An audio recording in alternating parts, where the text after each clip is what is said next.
Yo everybody, hope we are well. Today we got a replay analysis of the Grand Champ level. So Precepts messaged me last night, and if you don't know who Precepts is, you should. Precepts teaches the 1v1 portion, the 1v1 masterclass within the pacifist system. So really good player, SSL in 1s, SSL in 2s, and he sent me this replay because he wanted to get my opinion. So this is one of his friends, and she's around GC1 peaking, I believe. So haven't seen this, we're just going to get straight into it, and hopefully we can take some stuff from this. For people who are around, I always say Champ 2 to Grand Champ is very similar. So hopefully we can pick some stuff up straight away today that you can inject into your own games or remove. Okay, so good kickoff, really good kickoff. Nice speed flip, good center contact with the ball there. This is for Millie, this replay analysis, but we're going to look at everything because this is about Grand Champ and Champ 2 to Grand Champ. One of the big things that has happened recently is the way they've changed the rankings. So if you were Grand Champ, you're probably now Champ 2 or Champ 3. And it's very difficult to get Grand Champ. And one of the reasons for that is, from Champ 2 to Grand Champ, there's not a huge difference. It really is not. Nothing particularly noticeable. And the reason it's so hard is because you have to be consistently winning to get up the ranks. Now, in an area where everyone's the same, how do you take yourself to that next level? What can you do to get yourself into that next level? And oftentimes it's stuff like this. So what we're going to see from Boss here, there's nothing that can be made from this position. Nothing. Pros do it and nothing happens. It usually just ends in a counter goal from what I've seen. But this sort of stuff creates absolutely nothing, especially at 0-0. You may get a lucky pinch, but again, you're reliant on bad defending. And that's something you should never be reliant on. So in a situation here, let's say Boss wins this and it hits this and hits off the ceiling. Well, if this player doesn't touch that ball, or if they're not deep enough for a clear, if they're going for boost, then maybe it'll work. But why do we want to take that chance? So this is not a play you want.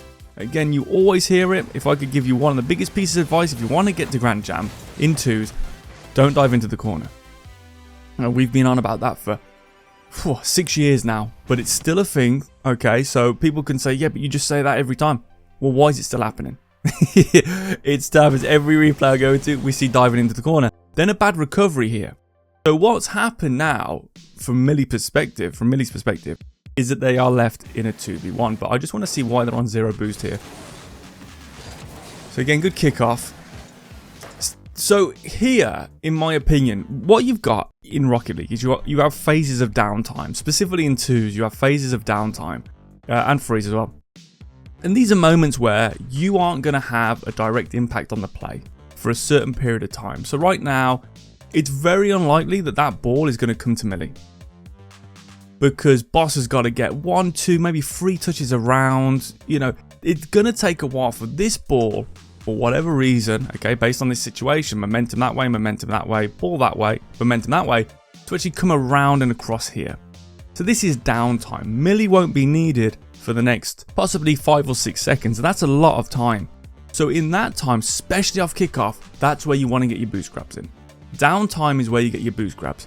In the system, for example, pacifist players, if you were playing second man in net, okay, when you're here and you're playing deep net and your teammate's on the ball, every time that there's a bit of downtime where you won't be needed within 2 or 3 touches, grab and reverse. And you can just keep topping up like that. You'd be amazed. And the same when you're building up the middle. If you're not going to be needed, just sit on this pad and take that boost over and over. So here, in my opinion, Millie should grab this boost to the right, that mid boost on the right. And now they'd be in the exact same position. Nothing would have changed, but they'd now have 100 boost. Okay. Now the other thing here is pushing through this boost pad. So when you're on offense as the second player, you've got to be very careful of pushing through this boost pad. And again, in solo, you're going to be forced into it a little bit more, okay? But if you're playing pacifist style, you don't really want to push through this. Obviously, this is solo, but one of the reasons you don't want to push through this, unless you're forced into a rotation, which happens, that's fine, is because for all you know, that ball could pinch badly, and now you're like, oh, you got to do a big turn, or your teammate may think you're going to go to that ball. And so, for example, let's say Boss had 100, landed here, came back, they wanted to go for a re-challenge, reset, and reload. The triple R, they can't do it because they see you coming in. But for solo, this is fine. I personally wouldn't go as deep. Now, right here, So imagine we've got that 100, okay? So it sounds silly, but that's a big advantage. Once this goes into the air, again, we've got downtime. That ball isn't going to be shot in the next 2 seconds, okay? And we're not going to be able to get a touch that's any good in the next 2 seconds. Why can't we? Well, because the ball's moving at us. So if we hit this ball in any way, shape or form, we'll actually kill this ball, most likely, and they'll be able to get the next hit. So you imagine Millie tries to block this, it's just going to bounce to them and they've got her because she's lost her mobility. Well done, she doesn't, you know, by the looks of it. But that is why we want to now think we've got downtime. So what do we do in downtime, everybody? We get the boosts, okay? So here it comes. We got downtime. We know where the ball's going. We know we're not going to be needed straight away, okay? We got 2 choices. We can either turn quite acutely on this angle and flip into this, grab this, continue to move down, grab this, grab this, grab this. So now we're in the exact same spot as Millie, but maybe a little bit higher because I got more boost. And I got the 100, but I didn't leave that mid 100. So who got that mid 100?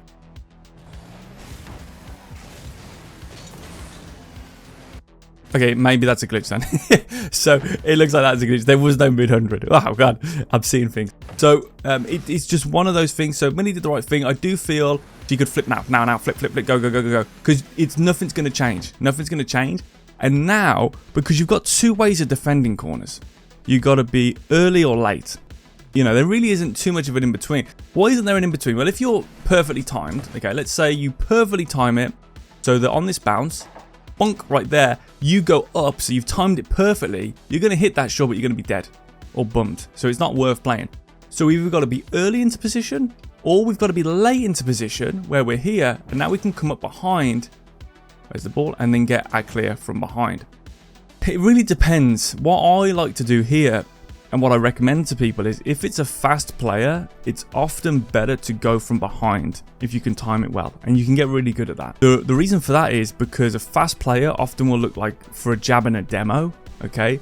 And I just want to state as well that this play here into the corner, what Theo has done is completely different to the one Boss did, because Theo is on a surface driving round. That is absolutely fine. He can look for the come to daddy, absolutely fine. What Boss did was dive into the corner and therefore lose his mobility. Mobility is king. Stay grounded. Don't flip as much as you need to. You know, you want to do that on the front end, like we said, with Millie grabbing the boost. So now what happens is Millie's a bit low and can't really get a save on this ball. So she's sort of falling. So if we come here again. So as soon as the ball's in the corner, my biggest piece of advice is match the height of the ball. The most dangerous ball that they can play is above your head.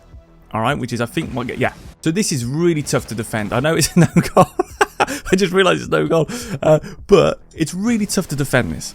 Okay, now, on the flip side, if you grab this and straight away, you've got either the height of the ball matched or a little bit higher. Those are the 2 rules, either the height or the height. Let's just stay here.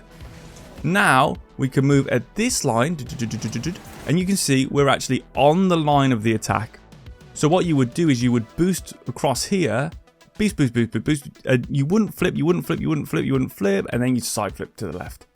And that would clear it. And you'd have momentum and you clear it to here, but there's an open net.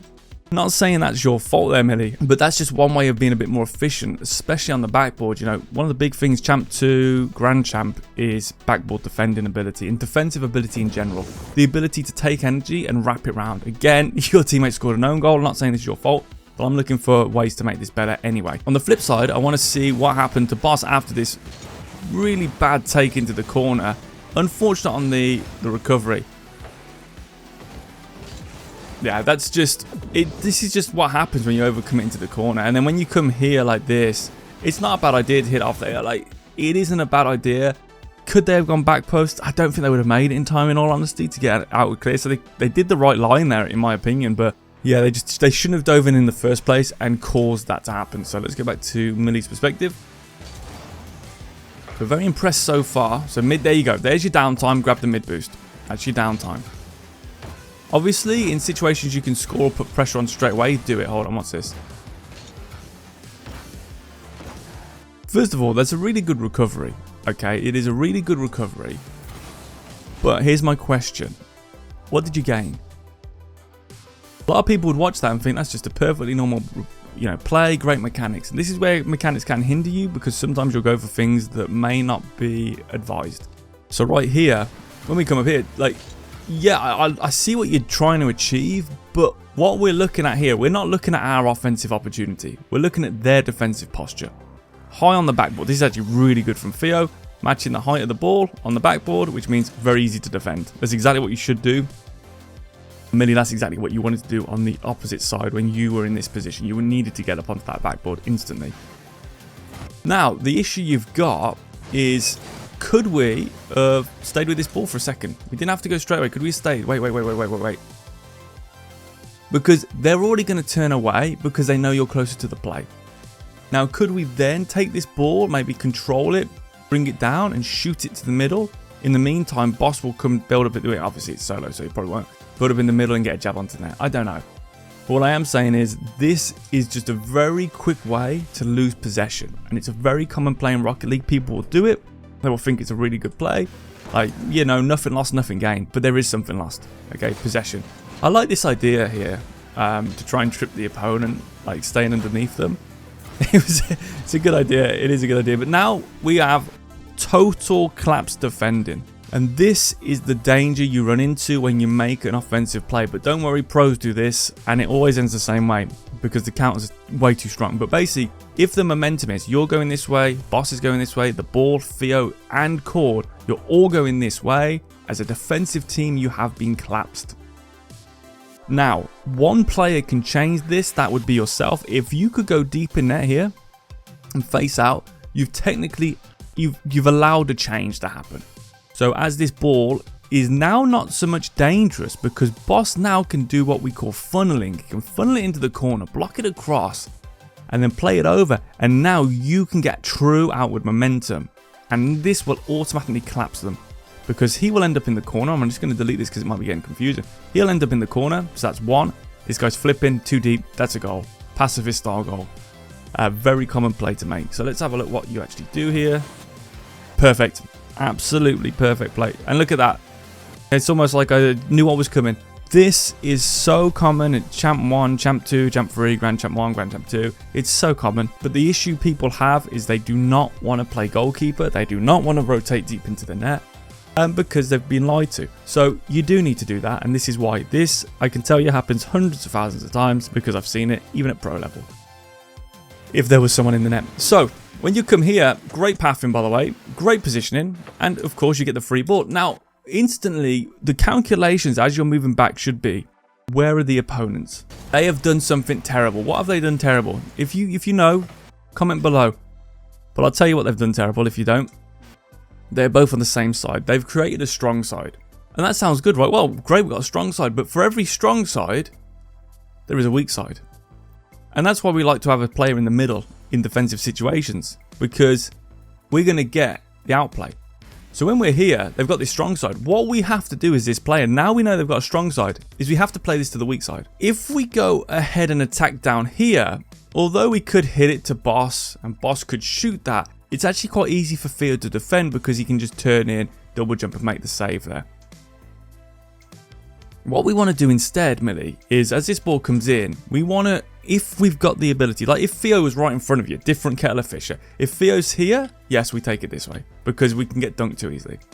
But when you've got space, when they've created a strong side, you're thinking already ahead. So what I'm thinking as I move down here, okay, they've got a strong side. You already want to note that because this is downtime.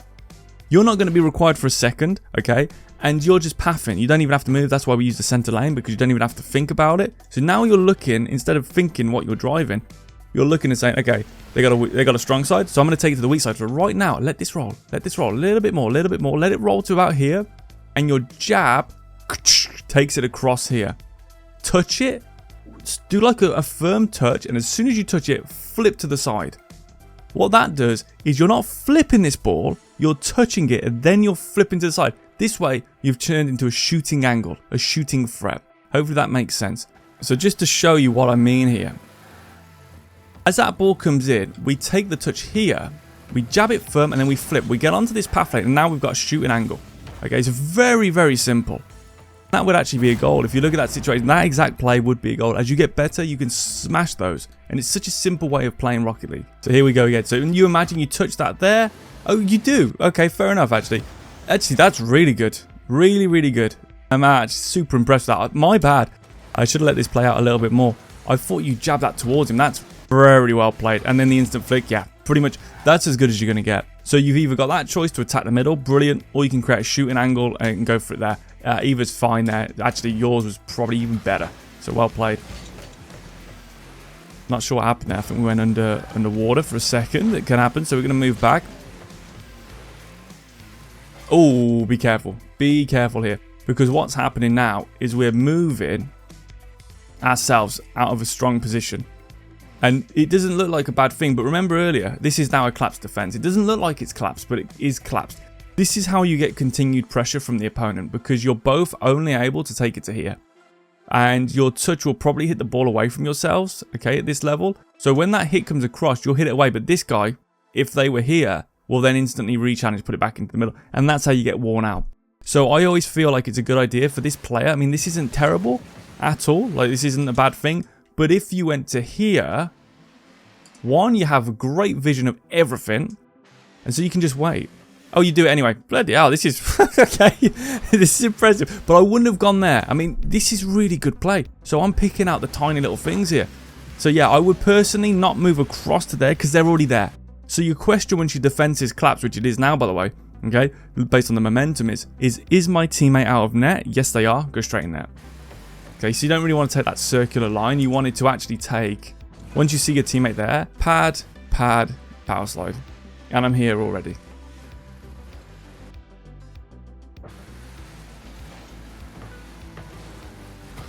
Great take. This is really nice. This is good play. Really solid fundamental play. I'm super impressed. Yep, good pickup. Really good pickup after that. Great vision. Again, me and Raid always talk about it. Vision and precept as well. Vision beats everything. Okay? And that is great vision. And a jab as well. You love to see that. And it's fine for your teammate to take that 50. If anyone's watching and thinking that was an ill-advised 50, it's a great 50 to take because he is your team's first man against their team's last man. So if he loses it, which he does, which he doesn't, you guys can recover. But if he wins it, you guys can get on to attack. Unfortunately, he is low on boost here. Let's see what they do. Again, I get it, you know, but this is the issue with mechanics. Sometimes you can just overdo it. Now you've lost the play. And then it doesn't become as good. Simple front flick would have been fine if he just landed. And again, we've sort of done the same thing here. It's unnecessary. It's a necessary movement. So once this happened, you could front flip there if you wanted. But you don't necessarily need these wave dashes. And again, be real careful of sneaking forward past this boost. Be real careful of that. We don't know what's going to happen. And you can almost see the confusion when you do that. So you come over and see. And that will always happen. That's why we don't bother with it. You might as well just let your teammate have comfort that that's their ball. And now, instead of having to go at this kind of angle, you could have picked it up a bit differently. Because you'd now be here. Facing the play, and now you can flip. Similar to what you've done actually, in all fairness. Okay, so that's fine. Nice turn and fake. Nice touch as well. Not a bad touch at all here. It was a good idea trying to go for the outplay. Yeah, that's absolutely fine. What got you here was this extra turn into the play. So their teammate's gone, I get it. You've touched it there. Now what you actually want to do is, this is just a vision thing. I know it sounds ridiculous, but he's above you and he's driving forward, so you can't turn upwards. You've got to turn downwards here. So this is just one of those little things. So if you turn down here instead, you get the ball as well, but you don't get bumped. Because you try and turn upwards when there's a car coming already. You see what I mean? It's like you've gone through a crossroads without the lights changing, which is always dangerous. Great recovery again though, damn. Really good mechanics.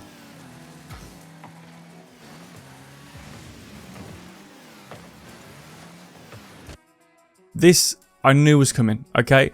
So this is such a typical thing to do in Rocket League is we sneak up because we want to get to this ball.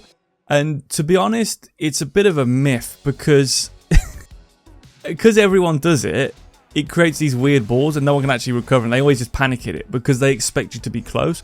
If instead you did sort of more of a fundamental play here and just went and sat on this boost in the downtime, just sit here, just chilling. And now, instead of being facing away, as second player, I always want to face forward as long as I can. So if I'm out of position, I'll boost away just so I can turn back into position. Think Torment, okay, in Cloud9. One of the reasons he was such a lethal third man and goal scorer is because what Torment will do if you watch him play is he won't really shadow. he will, because he's last man so much, he'll flip out the play as fast as he can to instantly turn and get out with momentum. And you can do the same in twos as a second man. If you wait here, now instead of me driving away and back flipping it, which really is going to give him the ball back, there it is, okay, and it doesn't create anything. Now instead I'm here, all right? So I come in here and I'm going to jab this ball. Bonk, there's a never open net. There's loads of these in twos, loads of these. When you've got full pacifist system, you're getting flip it out, goal after goal after goal. So you can jab this. Personally, I go for the Razzmatazz backflip shot. Because if you don't get the angle and your backflip shot here, it's going to hit, say, up there. You've landed here, you can just get the finish before anyone can even figure out what's happened. Because they'll be so confused that you've done a backflip to shoot. Okay, so not a bad pickup here. You've sort of been forced here to take this, and I don't think you really needed to realistically. You could have probably come a little bit deeper, grabbed an extra boost, then came into it with a fake and let him take that shot. Because here's the thing, right? It's all based on what they can do and what their potential is. So if this player shoots it, you're already moving away to like deal with that threat and put it into your corner. Because no problem starting in defense. We want to start our offense in our corners. However, let's say this person can air dribble. Well, if we've gone here, we've done this, and they air dribble, we can still go for the hover method. So we haven't lost too much, and we can still hover back towards net. When we get in the face on these kind of balls, it forces a 50. It forces this 50. And I don't disagree with this. By the way, I don't disagree with this. But I think if you had that vision to see what was coming, you could already position. I have a thing called front end aggression. This is done everywhere. So it's basically recognizing the true threat as fast as possible and shutting that true threat down as fast as possible in the highest percent manner. So at the front end of the play, at the beginning of a play, and this is a shot, I would get into my position as fast as possible and then work backwards. So as opposed to challenging here, I would already be waiting for that shot and then work backwards from there. It's actually great recovery again from yourself. A nice take over the top. Well played. Teammate, let's have a look at their position.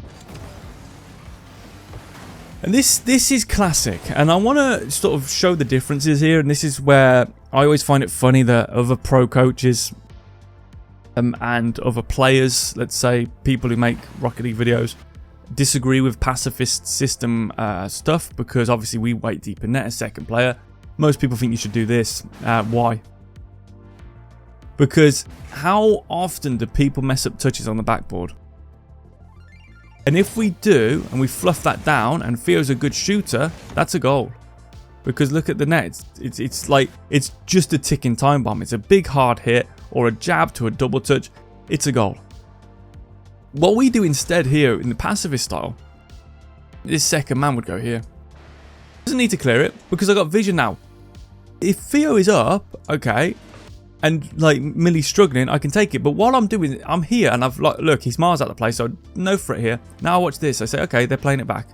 Now I can either let Millie go because I'm deep in net, or if Millie's low on boost, I can now push out to the play on the ground if I wanted to and get a bump there, bump them. So now they can't finish because that player's gone for boost. So it's just simple things like that that now actually give us free balls and minimizes threat. When you go onto the backboard, look at what's happened. They've gone from 73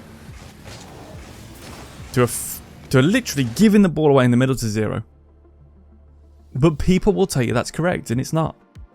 I think anyone could see that that isn't the correct play. Now we're looking at it from this angle. Okay? But a lot of people don't look at it from that angle. Good attempt by Theo. I gotta say, this is great defended. Right, so, could we have done anything better? Yes, we could have. Alright, so we could have gone up. So we always want to try and defend the backboard if possible. So right here, you could wait before you go in net and actually come to about here and now jump up and just touch that to the side. Because the time it takes you to go into deep net may be too long, and especially at the high level, they might be able to just, they'll be up already. So you need to defend the backboard. One of the biggest, again, rules of Rocket League, you got a lot of rules to 2v2. Simple rules, okay? If you follow those rules, you should win most of your games. So don't dive into the corner. Don't dive in as last man. And one of the other ones is defend the backboard. Either before, during, or after. If it touches the backboard, you have to defend it unless you see that they've just hit it at the backboard and they've left the play. Then you actually let it bounce and you move forward with the energy. This situation here, you do a good job. I probably would have done the same because I don't have great aerial mechanics. but that would be how you would have defended it. Or you should defend it if you're playing top level players, let's say, for example. Great, back into the middle again. Don't push past this. Just here is fine. Because we can always make that move later. Like, we don't need to make this move per se, but it hasn't really cost us anything. What I'm saying is right here, if that pinches outwards, okay, and it comes quite fast across here, if I'm here, I can go and shoot that in. But because you're here, you can't shoot that because it's behind you now. You've lost your ability to move forward into the play. And although it allows you to come and grab this, if I just wait here for a second, okay, yeah, now I can do exactly what you did. Exactly the same. But I don't lose that opportunity to score. Well played. Great side flip. Just want to talk about this from Boss, okay? So let's have a look what Boss does. Get a good read here. They try and finish it, fair dues.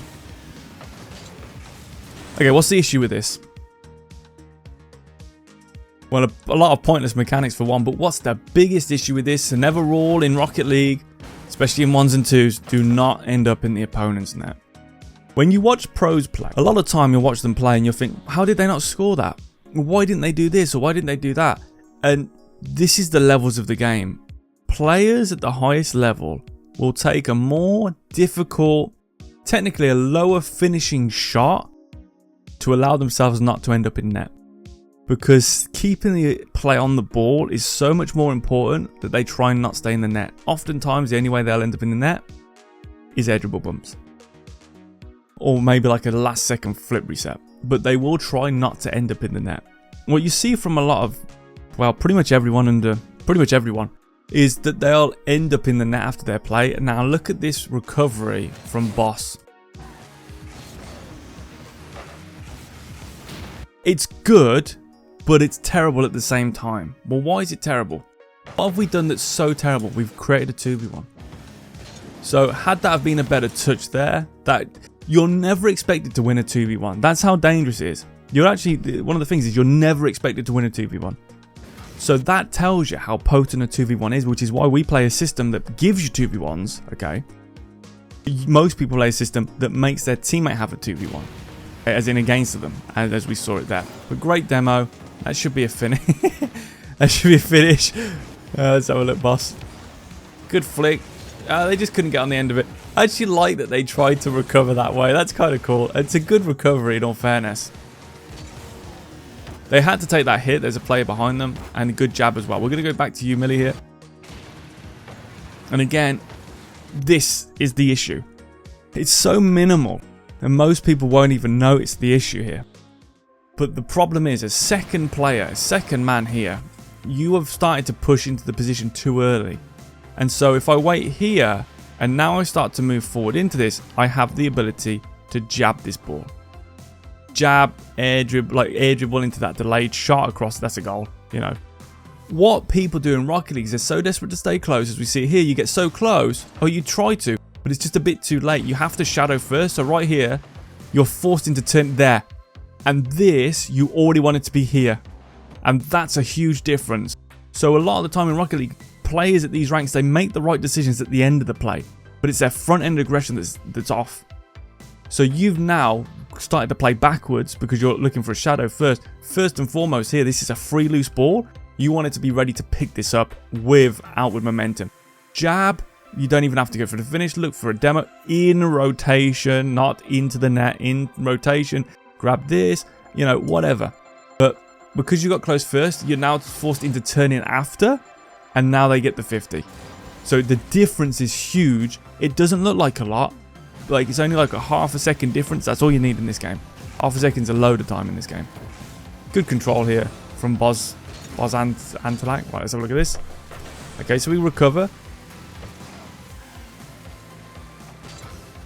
Don't use boost here. So when you're in this position, you don't need to use boost. You don't need to use boost. Go to this pad if you want it. All right, because what you want, 15. So you get to this pad, and then you can just front flip. Don't have to boost at all. Just front flip and get to here. This boost here, because they're in their own corner. Oh, you're already creeping over. Let's see what happens. You might score this. Looking at the thing. Okay, no, it's not off that. There you go. Point proven. So again, I haven't seen this replay, but if you now, instead of, see how you peeling off to that side, it's a myth, right? It's a myth. So what you do instead is you wait here because they're clearing it now. Now boss hits it and I go here. Now the miss happens and I come straight in and I've already scored this. You see what I'm saying? It's a half a second difference. There's the goal. You score it half a second later. That adds up the higher you go. So if you want to consistently be in GC or you want to push higher, you need to be basically a half a second ahead. And people get confused and they say, oh my god, these players are so fast. The reason they're so fast is they're reading the play so they can always move forward into it.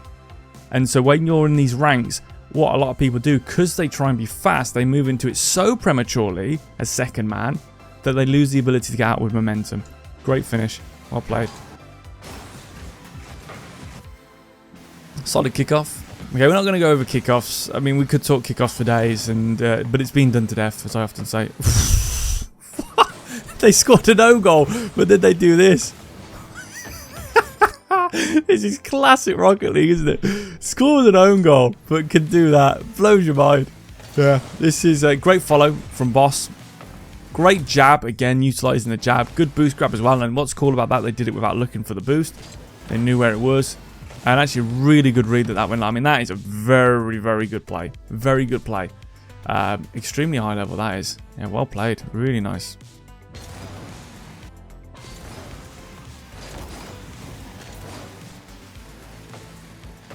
They did, you know, I tell you a game, me and Max were playing once and we scored this great air dribble passing play to each other.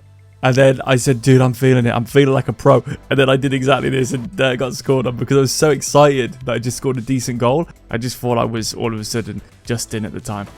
So, good kickoff. Not bad again. Shame about the miss. You've been put into that position because of the miss. So that's not a problem because you were thinking about going to that back boost, which is the correct play. Because there was downtime there. Well played. Yep, you had to defend that. Even though you could have took a second, it's not worth it. It's just not worth it. Get it to the corner, which you did, and work from there. Down the middle. Again, what I would suggest is stop using your boost here, because what you're doing is you're jumping, boosting, but you're not really gaining anything out. Like, you're not supersonic or anything. Was it worth it? You've basically just done a front flip. So you may as well have just done a front flip, and now you haven't used that extra bit of boost. Again, it's all the little things that add up over the course of a game. Now you've got an extra 15 boost, for example. That's a brilliant take. I love how you work up down the middle here. You've got great momentum, and then your teammate's dead and you pick it up early. That's really nice. Yep. And again, that's what you should be doing as your first player. You're not looking to move into the play with outward momentum. Second man is. Second man's the cleaner-upper. They're the finisher. They're the jabber. First man is looking to defend primarily. You do not muddy the waters. If you're on defense, which we are now, we are defending. We are not trying to score if we're defending. We are trying to defend until we get an opportunity. That is how you outplay players. Players who should be defending try and attack, and then they get outplayed. It's real simple. Great from Millie here that they do defend, and they'll be fine because of that. Even though that ball didn't go exactly to the corner, which, you know, was the goal probably to put it to that corner so Boss could get it, it's still fine because we're defending. Here's the difference. Now, Boss has muddied the waters, and it doesn't really... The problem with this is, right, so Boss has took this challenge, and this is where danger comes in. Because it's just a good read, but it's not a good play. Again, we're sort of reliant on this bad play here. They've lost sight of the defenders. And even so, Boss has to hit that away, which allows Theo to get the ball. And again, just a miss hit from Theo. So they've muddied the waters there to get the offense going. But it's forcing a lot of this sort of stuff. I mean, there's just too much movement here, in my opinion, from this defensive team. Like, look, they're both in the corner. What on earth is going on? Cord should have just waited here. Question is my teammate in net or are they out the play in defense?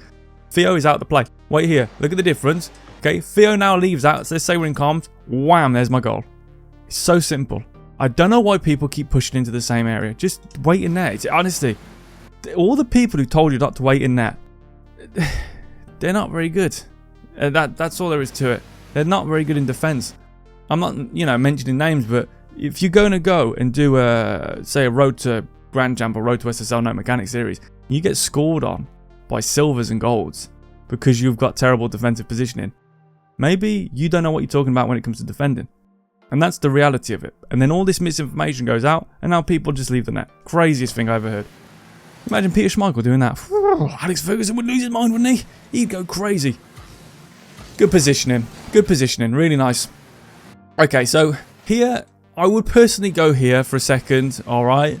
This positioning is good because it's so dead on the ball.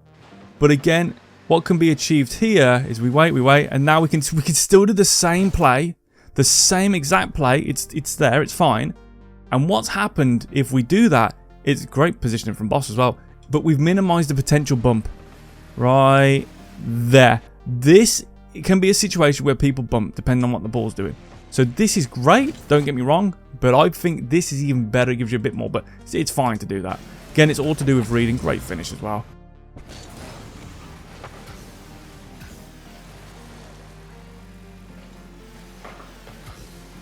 Like, again, this should be a goal. So when you're here, okay, you get a bit of downtime straight away though. I don't mess around. Boom, straight onto my pad. This is my pad I want. And I'm waiting. I'm waiting like a crocodile, waiting for their prey. As soon as that hit, because I'm not moving sideways, I'm moving forward. I move straight up and I score that. Bonk, straight away. There's another goal. So already, if we change that position, we've got an extra 3 goals, I believe. 3 goals. So that's 6-1 already. You see how the pacifist stuff's so powerful? That's 6-1. Maybe the goal didn't even get scored. Oh no, it's an own goal. Yeah, you could have blocked it if you matched the height of the backboard. Just with fundamentals is what I'm saying. If you do fundamentals every play, you will snowball the opponents at these ranks. 6-1 we're talking. 6-0, sorry. How crazy is that? It's the thing. It's a 3-1 game. Pretty close. I'm saying if everyone did what I'm telling them, that's 6-0. How crazy. I know. So, right there, that's a goal potential, but it doesn't matter. We've ended up like that. Great fake. Good empty jump out.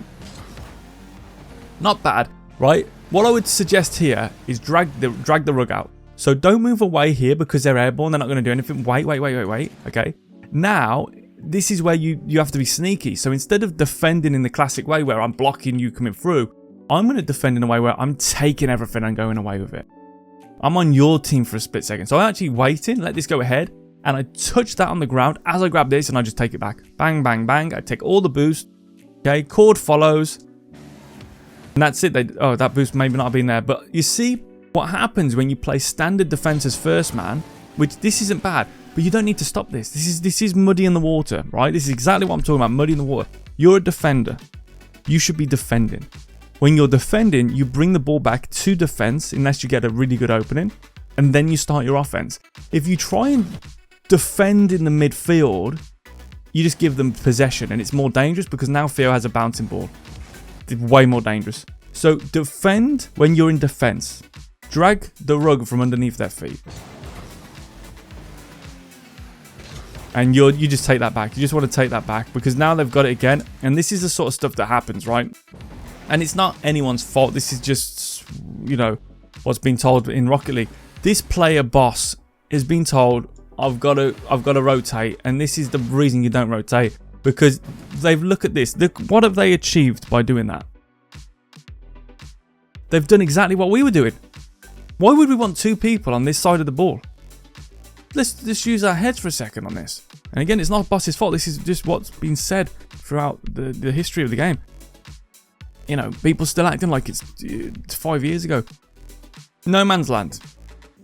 If we put both players on this side of No Man's Land, what happens if they just flick us? What happens if they just shoot over us? What happens if they just lateral dribble into their teammate and smack it on net? We don't achieve anything. This is why rotation is terrible in these positions. It's a terrible thing to do. Trust me, I've played against the 2.2 and 2.3k players, and I've actually done really well, despite having no mechanics, because the amount of free balls and free offensive possessions I had, because they would just have one player leave and one player enter, and I'd have so much time, I'd just catch them out in the middle. Which is crazy. That shouldn't be happening. So all you got to do is just let your teammate, if they're there, just let them shadow. And again, Millie wants to be funneling them into the corner. Boss should just be waiting. There is no pressure here. But by throwing ourselves forward, we are now going to create pressure, I guarantee you. So you want one this side of No Man's Land, and you want one this side of No Man's Land. You want one ideally moving with the play, and you want one ideally at the last possible moment moving against the play. That's where you pull your switcheroo, your Uno reverse card, if you like to say. It forces this. This is going to be the demise, I can tell you already. I've played this game enough. Rotation causes demise. Why? Well, what happens here? What are we? What are we as players right now if we're blue? We are defenders. We should be defending as defenders. We are now trying to attack, throws us out of position.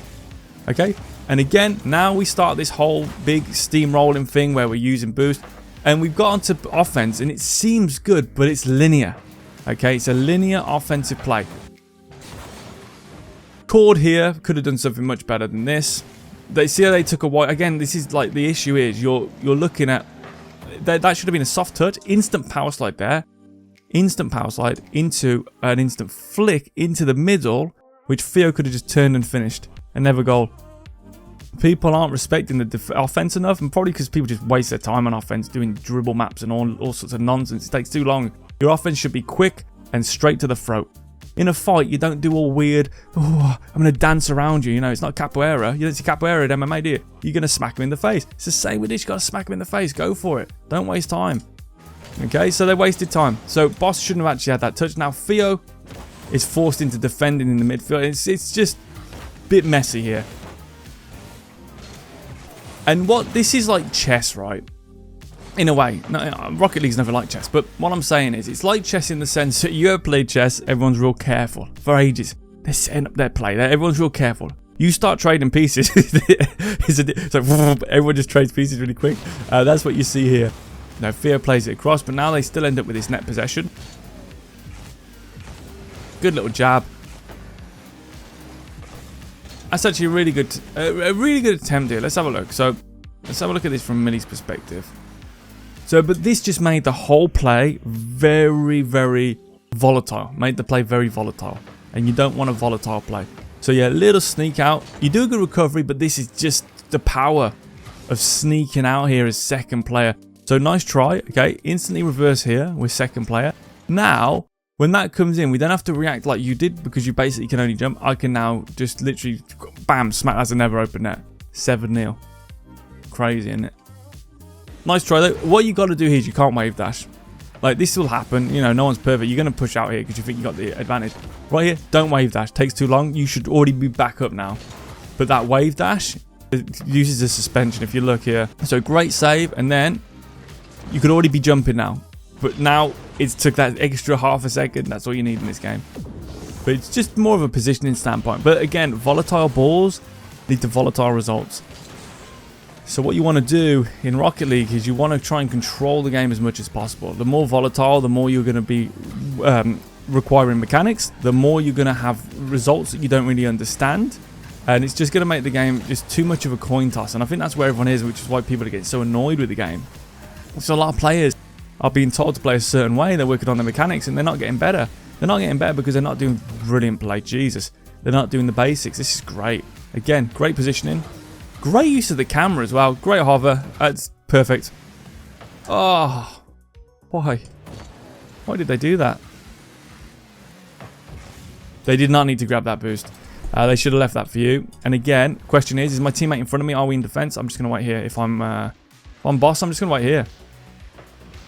I can't pick that up anyway. That's a myth. People go, well, you could pick it. I can't pick that up at that moment. I'll wait. And then instead of hitting that ball there, I let it take one extra bounce, so it comes across here. There's a never open net. Was that 8-0? And I'm not cherry picking. I have not watched this replay before, but I'm just pointing out if you just use basic defensive positioning, you will score real easy goals. And look at how much harder this goal is here. We've got to get up. We've got to do a spin-a-rooney. Like, what's the chance of hitting that? Let's look at what they could have done defensively, though. Yeah, that should have been saved. Definitely should have been saved. And that's the difference, you know. We're scoring goals that should be saved. AKA, we're relying on bad defenders. Well, we want to outplay. We want to do solid. I mean, this defending line is such a typical line that people take. It doesn't make sense. This is fine. This is fine. This is fine. Now, here, if you're defending, what's the goal of defending? Keep the ball out of the net. So what you want to do is you want to give yourself your biggest advantage. So instead of going straight down the line, see how they're outside? I'd go here and I'd be moving like this, right? Let's say I'm in line with them. I'm moving with them, okay? Let's just say I'm still in line with them, okay? And now they hit it in, I hit it out. Just because I decided to go from inside the net. Stop listening to people who tell you not to go inside the net. They don't know what they're talking about. Nice kickoff. So a bit of an error here from Cordy. Oh, brutal, brutal. They may have given up at that point. But actually a really good game. So really good game there. Really solid fundamentals on show. From my perspective, if I was giving out any criticism, Millie, I would say as second player, okay, try not to push forward as much. Try to face the play as long as possible so you can move forward into it. But I've got to say, your defensive work was absolutely fantastic. I mean, really solid play. Incredible, really. Very fundamentally sound. That was the only thing I could spot, is his sneaking over, which forced collapses that you could have not collapsed yourself by pushing in. Obviously, boss, you know, very aggressive, too aggressive, muddying the waters a little bit from offense to defense. Just remember the 3 main rules of 2s. Don't dive in as last man. Don't dive into the corners. Don't leave your teammate in a 2v1. And defend, actually the 4th one, defend the backboard at all costs. Hit the ball either before, during, or directly after, unless you know that they're not gone. Those rules will propel you in the game. As we saw here, as soon as those rules get broken, there is a goal. But yeah, really good stuff. So thank you very much for putting that in. Hopefully this helps a lot of players. You know, this is Champ 2 to GC1. Very good from Millie there. Very fundamentally solid. And you can see that, look, she's got 2 goals and 3 saves. Really nice. Good defensive play. And that's what you want. If you play like that defensively, you will win more games. However, we still had that becoming 8-0, I think, if we did a few other things differently. So there's always stuff to work on, which is cool. But no, thank you very much. Hope that helps people. And yeah, really do appreciate the support. We have got the Pacifist course coming up in literally this time next week. So if you want to be in it, let me know. Yeah, cannot wait for that. Just to show people the exact way to play this game. It's so easy. You're going to love it. All right. Thank you very much, everybody. Look after yourself and peace out. Peace.